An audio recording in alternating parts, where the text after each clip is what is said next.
Umesema wewe jina lako niko niliko niwe.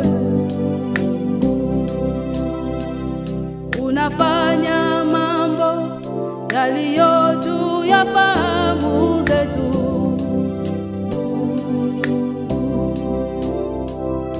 Ukisema ndio, nani awezaye kupinga? Hakuna. Wewe unatupa kushindana zaidi ya kushinda. Unatupandisha utukufu hadi utukufu. Wakuabudiwa, wakuabudiwa.